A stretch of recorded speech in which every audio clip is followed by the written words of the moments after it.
In the woods where the tall trees sway, rich man Goupart used his motorhome, ready to play. With his paintbrush in his hand and his heart so free, he found inspiration in nature's harmony. Inside his humble abode, colors come alive on canvas. He paints, expressing all his strife with the spirits of the woods. He dances in the light, creating masterpieces every single night. Although he's living off the grid.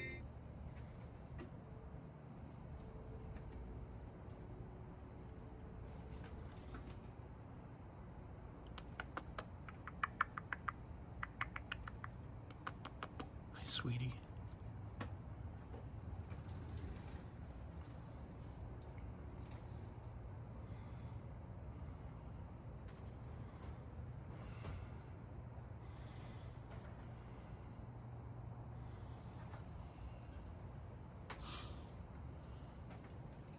The tall trees sway, rich man Goupart used his motorhome, ready to play. With his paintbrush in his hand and his heart so free, he found inspiration in nature's harmony.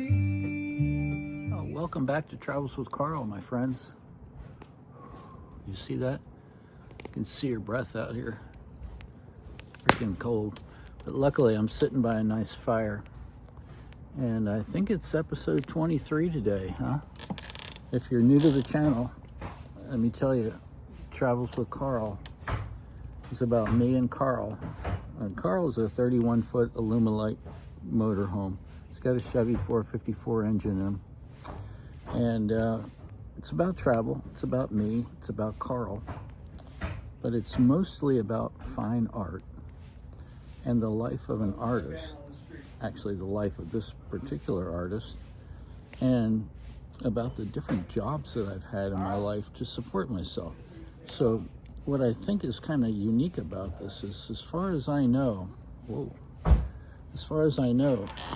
there's never been another show quite like this one. Look at that fire, man. Oh, that's like heaven, isn't it? Yeah, it's a little smoky. The ground is actually frozen today. And I just wanted to demonstrate something I got that is pretty cool. It's a gimbal. Yeah, so I can actually walk and talk and have like a steady cam.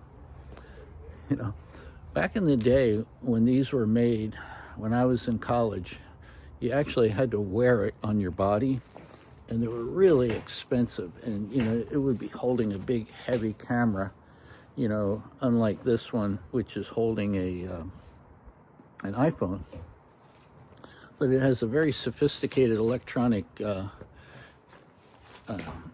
gimbal system that is really steady and really beautiful.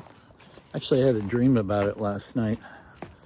But I don't know, I think you remember I shot one episode out here in my backyard. I didn't have a fire going that day, but I sure do today. But man, it's just a beautiful, beautiful daylight going on out here. Well, hold on for a second. All right, sorry, I'm back. I had to throw a couple more logs on the fire over there. Look, I look like I stepped right out of a Rousseau painting, don't I? Man, this Steadicam is just off the hook. Anyway, today's episode 23. And as I was starting to say, every episode is about one of my jobs that I've had. And there's going to be 52 episodes that'll take 1 year. And each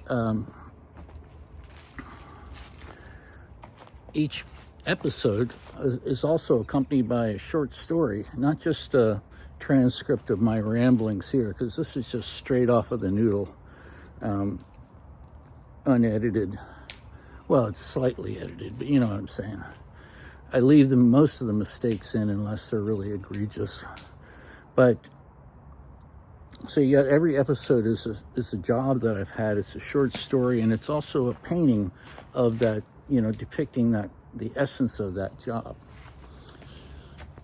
So at the end of the year, I'm going to publish a book. It'll have 52 colored plates in it and 52 short stories, and it'll also have a couple of other good stories that are just too good to leave out of the book. I'll give you an example, like the case of mistaken identity. Okay, that's a really good one. I can't really leave that out of the book. Is it a job? No, not really, but it's just one of those stories that. A case of mistaken identity. Not everybody has a mistaken identity story in their repertoire like I do. That's probably going to end up in the book. Maybe not. Maybe I'll put it in another book. But this is the back of my house. And like I said, I think I shot one episode back here. Didn't have a fire going that day. But today, remember last week we were at the, in Honolulu at the Sheraton Moana Surf Rider. I was doing security for them, and I just gotten married, and my wife got accepted at Harvard. We're going through all these, okay, here we go. Shifting gears, change of plans. I sure didn't see that coming, so I just dropped out of UH. That was my second attempt. Oh, but before we go on, let me say, this episode is brought to you by Carhartt. Not just flannel shirts. They also make gloves. All kinds of other work-related paraphernalia. Carhartt, they're our sponsor today. So, we thought that she was going to go to Berkeley or Stanford, but instead she got accepted to Harvard. So, we had relocated to the Bay Area, and I'd already rented an apartment and everything. I thought I was going to transfer right into the Sheraton Palace, which had just been renovated. Different owner, but coincidentally, they had just renovated the Sheraton Palace. Well, I didn't have that in writing. It was a handshake deal, and I didn't know the people at that property like I did at the Moana. So I got there, and that job fell through. And it was literally, this is 1990, it was literally 10% unemployment in the Bay Area. So I had to scramble for another job. Now my wife, she packed up, got her stuff together, flew to Boston and registered for classes. Okay, and I'm gonna have to meet her over there, and we're going to be geographically separated for a little while, which really sucked, but that's a whole nother story. But so I'm looking, and I finally found a job, but it wasn't anything that I wanted. It was hospital security instead of hotel security, and I thought, well, they do have some things in common. I mean, they got beds, they've got housekeeping, they've got commissary or restaurant, which is not really like fine dining, but they've got a lot of other things that hotels don't have. I guess that's where the big difference is. So I said, well, this sucks, but I'm going to go apply for this job. And now there's really too much stuff that I can even cram into this one episode, but I got to show you. So the title of the painting this time, and this is actually just a print.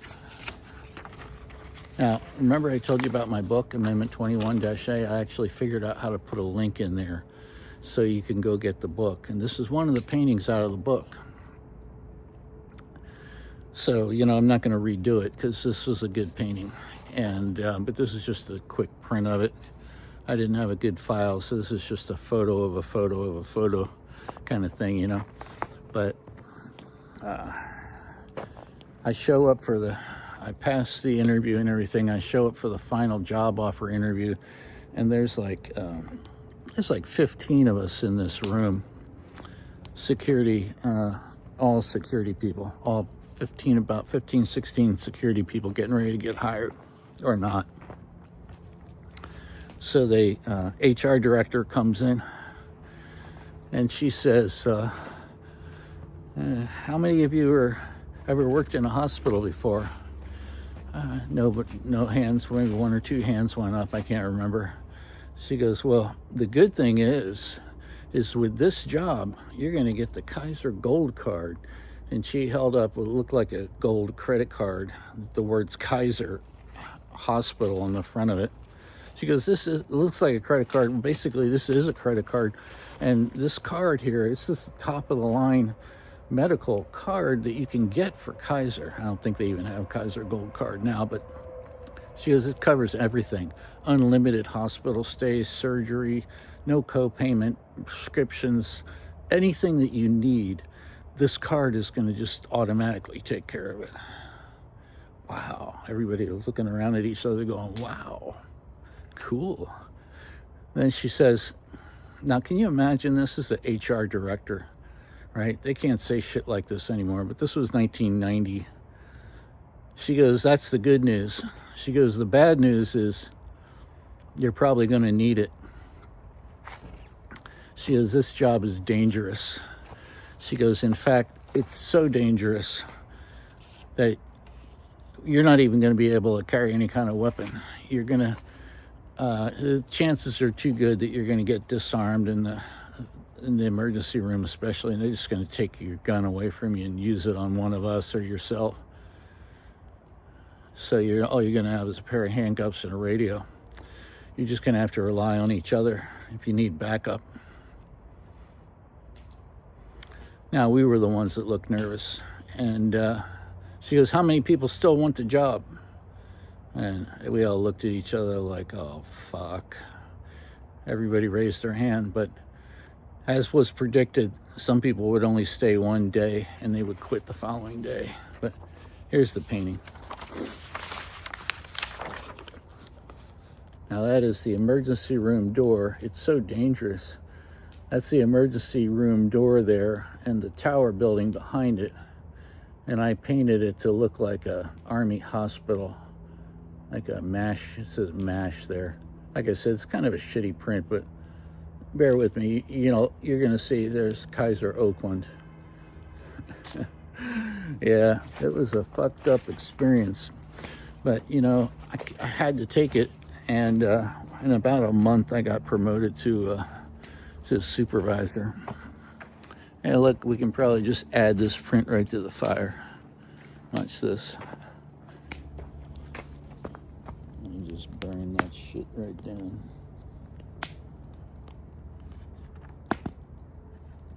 Yeah, that's what I think of Kaiser, Oakland.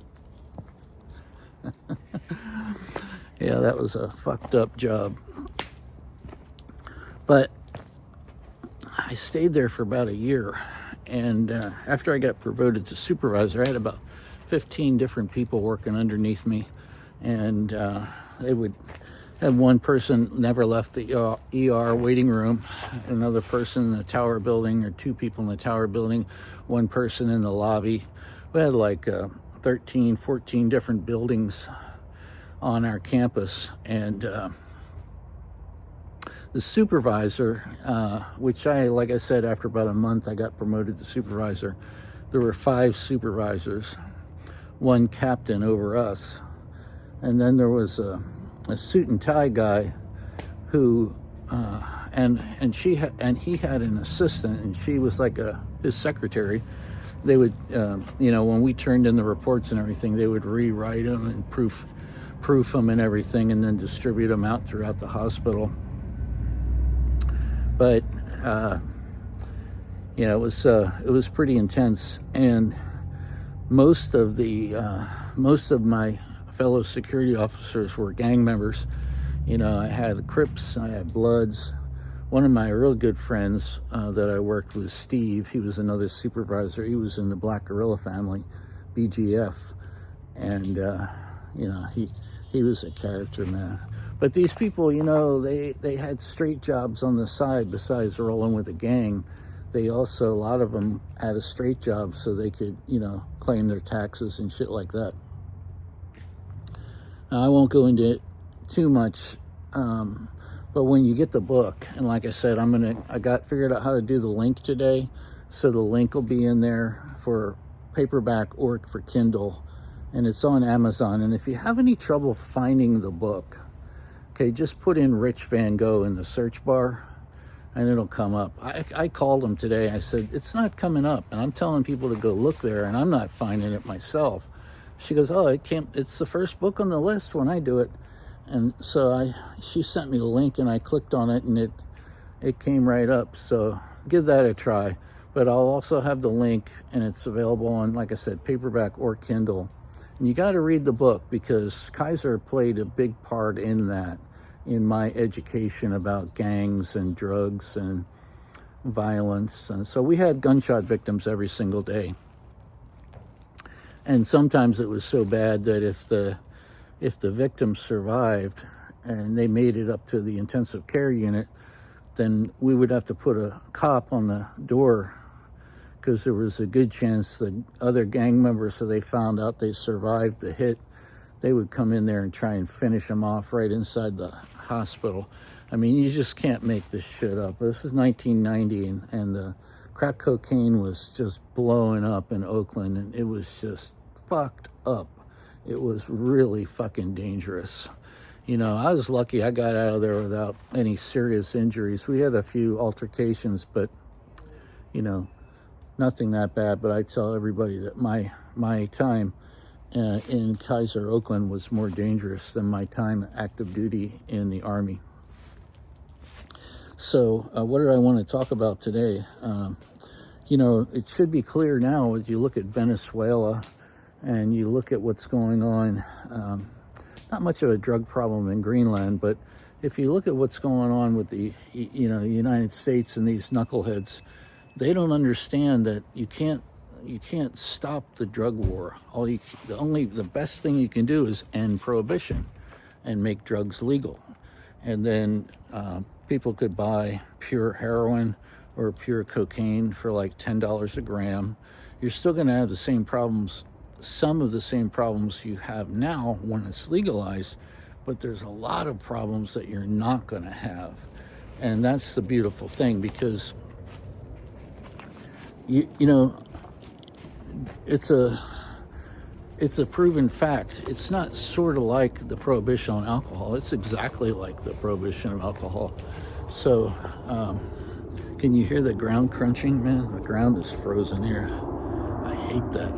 Only 8 more weeks till spring, but who's counting? Hey, look at that. Goes on Alaskan Airlines. Heading down to SeaTac Airport. I'm under a fly zone. Luckily, it's not too crazy. But what was I going to say? Yeah, so there's a proof is in the pudding. I've been beating this drum, really since I was a kid, since 1969. I was 12. But I wrote the book in 2017. So where can you find my artwork? On my website, www.vangogh, VANGOGH.what. It's Van Gogh Incorporated, but it's not INC. Nope, that'd be too easy. It's INK, vangogh.ink, vangogh.ink, like a printmaker.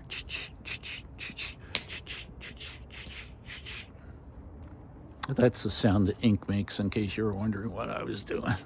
You thought it was gone. Cuckoo. Yeah, don't be mistaken with the Seahawks logo. You can see it's actually a 49ers logo. It's too bad they're out of the game, huh? Yeah, go Niners. That really sucks. Oh well. I'll probably watch the games this weekend, because, I always watch the Super Bowl wherever I am, whoever's playing. I think I did tell you that I'm a die-hard Niners fan because of my next job, which I'm not going to tell you what it is. But it's in, okay, I'll give you a hint. It's in San Francisco, and it is a hotel, but it's not the Sheraton Palace. That never materialized, and that really sucked, because they had They had a painting in the bar there at the Pied Piper. Worth a lot of money. It's an original. Yeah, it's an original. So I forget the artist's name. Damn, I'll tell you what that is next week. Cause well, if it's not one thing, it's another, man. I'm gonna have to re-edit that whole thing. The first two pieces, the first two segments had no audio, and the final section had no audio either. And I think I got a problem with I got too much shit on my phone, and it was telling me it had to download the video from the cloud, and somehow that didn't work out too well.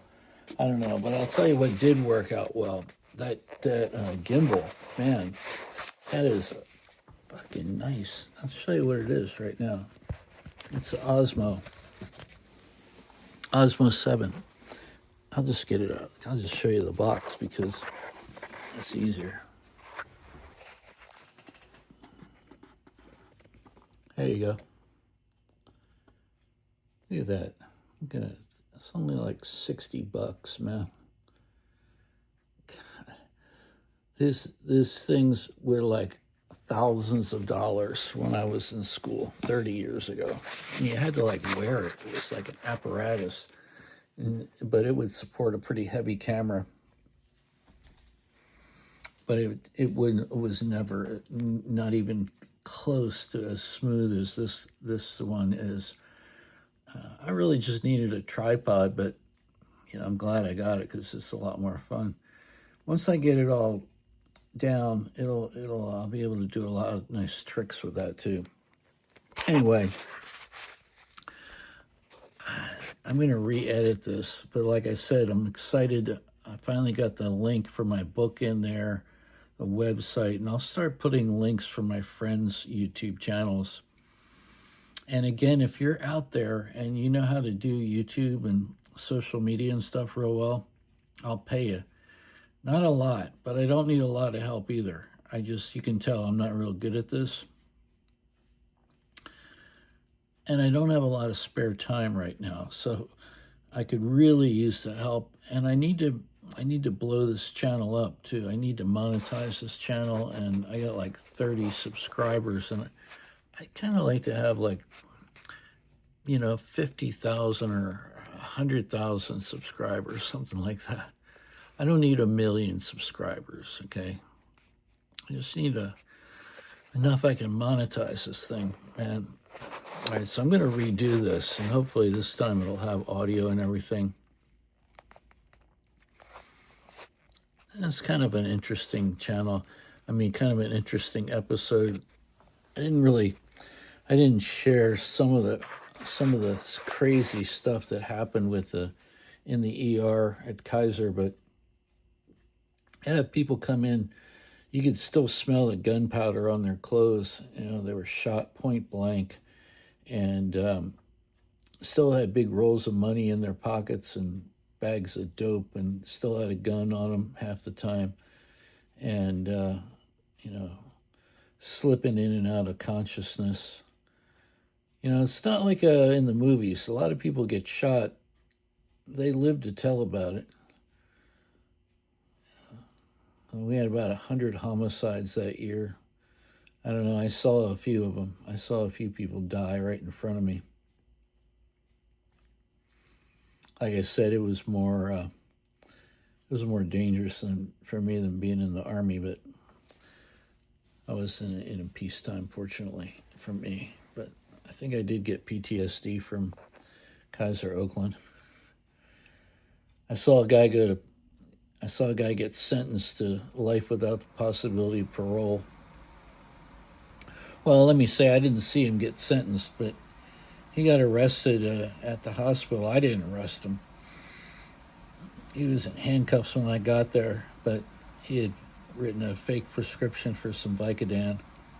Imagine you take away somebody's life without the possibility of parole for a little fucking bottle of like a dozen Vicodin. Gotta end prohibition, man. It doesn't work. It's stupid. We could fund our entire healthcare system, mental health, rehabilitation. We could house every homeless person and feed every hungry person in our country just by the profit we would make from selling dope and from the eliminating the ATF and all the unnecessary cops and DEA bullshit we got going on. It's affecting the whole world now, as you can see. You look at Venezuela or Colombia or Mexico's bearing the brunt of the whole thing. But I'm yawning, man. I'm just gonna re-edit this thing and go to bed. Let's ride. Surrounded by the bees, the birds and the breeze, his motor home in the woods where creativity sees.